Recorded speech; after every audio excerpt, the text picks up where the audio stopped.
வணக்கம். Tamil wisdom daily சேனலுக்கு உங்களை அன்புடன் வரவேற்கிறோம். நான் யாருக்கும் எந்த துரோகமும் செய்யவில்லையே, அப்புறம் ஏன் எனக்கு மட்டும் இத்தனை கஷ்டங்கள் வருகின்றன?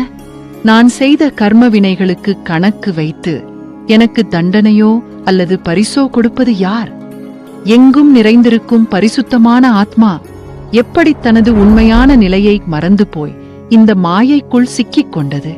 இந்த கேள்விகள் ஆன்மீக பாதையில் பயணிக்கும் ஒவ்வொருவரின் மனதிலும் ஒரு முறையாவது எழுந்திருக்கும். நாம் எத்தனையோ ஆன்மீக புத்தகங்களை படிக்கிறோம், பல குருமார்களின் உபதேசங்களை கேட்கிறோம். அந்த நேரத்திற்கு மனம் ஒரு மாபெரும் தெளிவையும் நிம்மதியையும் அடைகிறது. ஆனால் அடுத்த சில மணி நேரங்களிலேயே மீண்டும் பழைய குழப்பங்களும் பயமும் துயரமும் நம்மை பற்றிக் கொள்கின்றனவே. அது ஏன்? இந்த மிக ஆழமான கேள்விகளுக்கு பகவான் ரமண மகரிஷி அளித்த பேரொளி வீசும் பதில்களைத்தான் இன்று நாம் பார்க்கப் போகிறோம். கர்மாவின் ரகசியம், மனம் செய்யும் மாயை மற்றும் நமது துன்பங்களுக்கு ஆணிவேராக இருக்கும் அந்த பூர்வ ஜென்ம பதிவுகளை, சம்ஸ்காரங்களை எப்படி அழிப்பது என்பது குறித்து ரமணர் கொடுத்த அற்புதமான விளக்கங்களுக்குள் இன்று நாம் பார்க்கப் போகிறோம். கர்மாவிற்கு பலன் கொடுப்பது யார்? ரமணாசிரமத்தில் அமைதி தவழ்ந்து கொண்டிருந்தது. பகவான் ரமணர் தனது பக்தர்களிடம் கர்மாவை பற்றி, கர்மா மற்றும் அதன் விளைவுகள் விளக்கிக் கொண்டிருந்தார்.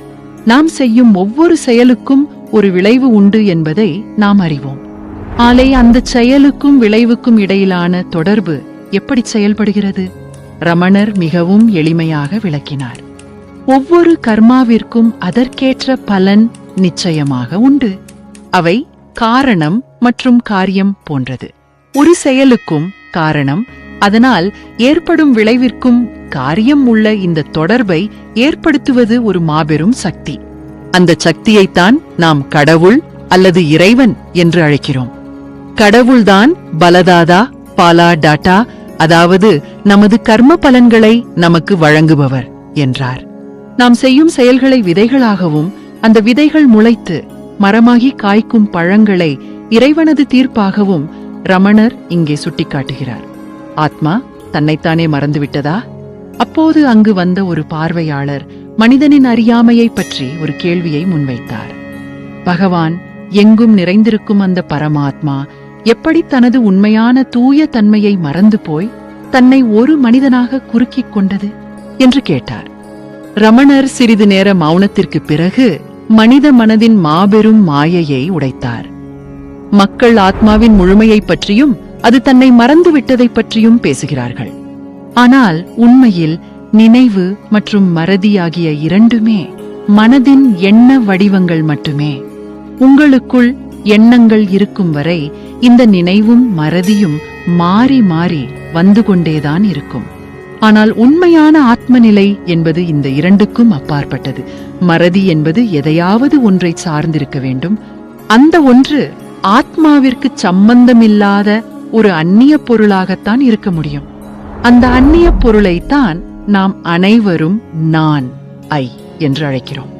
ஆனால் அந்த நான் என்ற அகந்தையை நீங்கள் தேடிப்போனால் அது அங்கே இருக்காது. ஏனென்றால் அது உண்மையல்ல. எனவே நான் என்ற எண்ணமும் மாயை அல்லது அறியாமை, அஞ்ஞானம் என்பதும் ஒன்றுதான். உங்களுக்கு அறியாமை என்ற ஒன்று வரவே இல்லை என்ற மாபெரும் உண்மையை உணர்வதுதான் அத்தனை ஆன்மீக உபதேசங்களின் இறுதி நோக்கமாகும். ஞானம், விழிப்புணர்வு என்பது உங்களின் நிரந்தரமான இயற்கையான நிலை. ஆனால் அஞ்ஞானம், அறியாமை என்பது இயற்கைக்கு முரணானது, முற்றிலுமாக பொய்யானது என்றார் ரமணர். உண்மையை கேட்டும் ஏன் நிம்மதியில்லை? இப்போது ஒரு பக்தருக்கு மிக முக்கியமான ஒரு சந்தேகம் வந்தது. நாம் அனைவரும் தினசரி வாழ்க்கையில் சந்திக்கும் அதே கேள்விதானது. பகவான், நீங்கள் சொல்வதை கேட்கும்போது இதுதான் உண்மையான தத்துவம் என்று எனக்கு புரிகிறது. இந்த உண்மையை கேட்ட பிறகும் ஒருவனால் ஏன் முழுமையான நிம்மதியுடனும் திருப்தியுடனும் இருக்க முடிவதில்லை என்று கேட்டார்.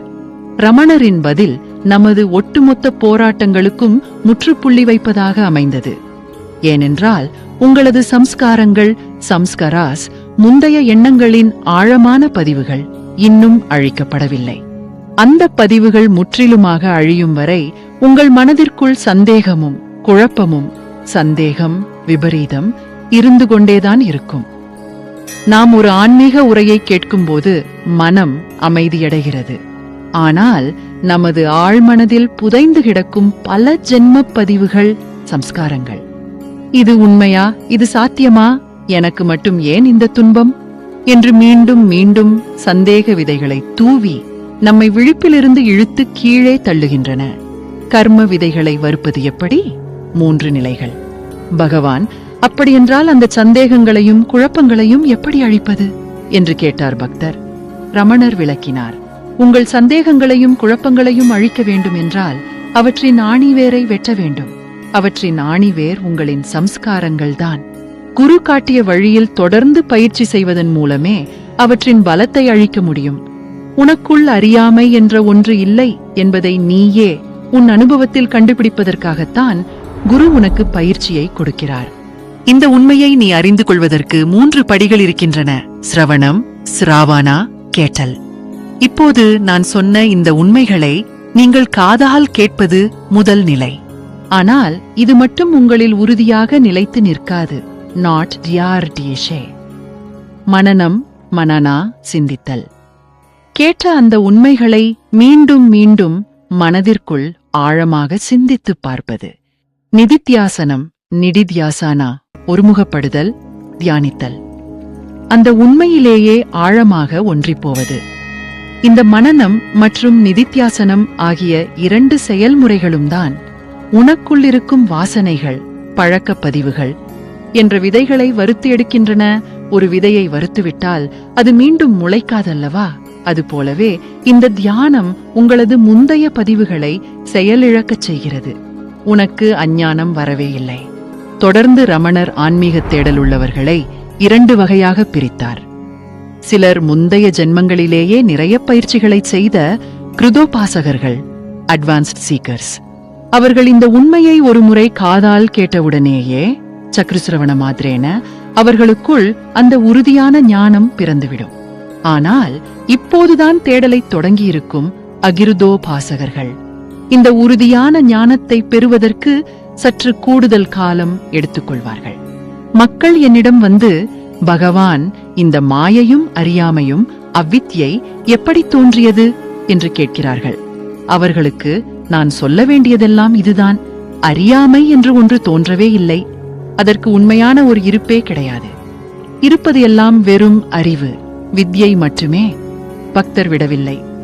பகவான், அறியாமையே இல்லை என்றால் பிறகு ஏன் என்னால் அந்த ஆத்ம ஞானத்தை உணர முடியவில்லை என்று மடக்கினார்.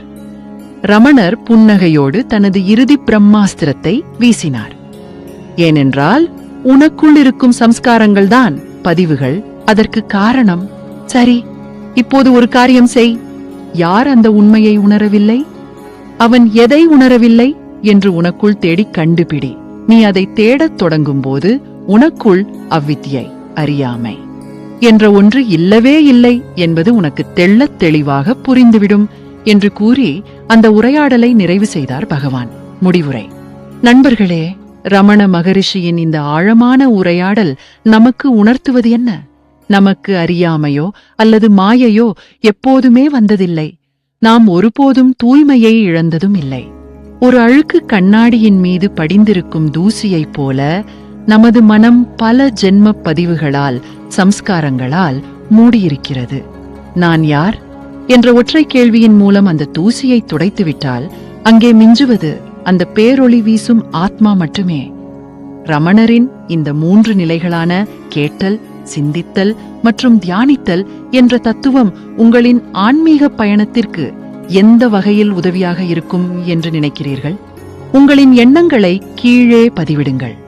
ஓம் நமோ பகவதே ஸ்ரீ ரமணாய என்று கமெண்ட் செய்யுங்கள். இதுபோன்ற ஆழமான ஆன்மீக ரகசியங்களையும் ஞானிகளின் மெய்சிலிர்க்கும் உரையாடல்களையும் தொடர்ந்து காண நமது தமிழ் விஸ்டம் டெய்லி சேனலோடு இணைந்திருங்கள். நன்றி, வணக்கம்.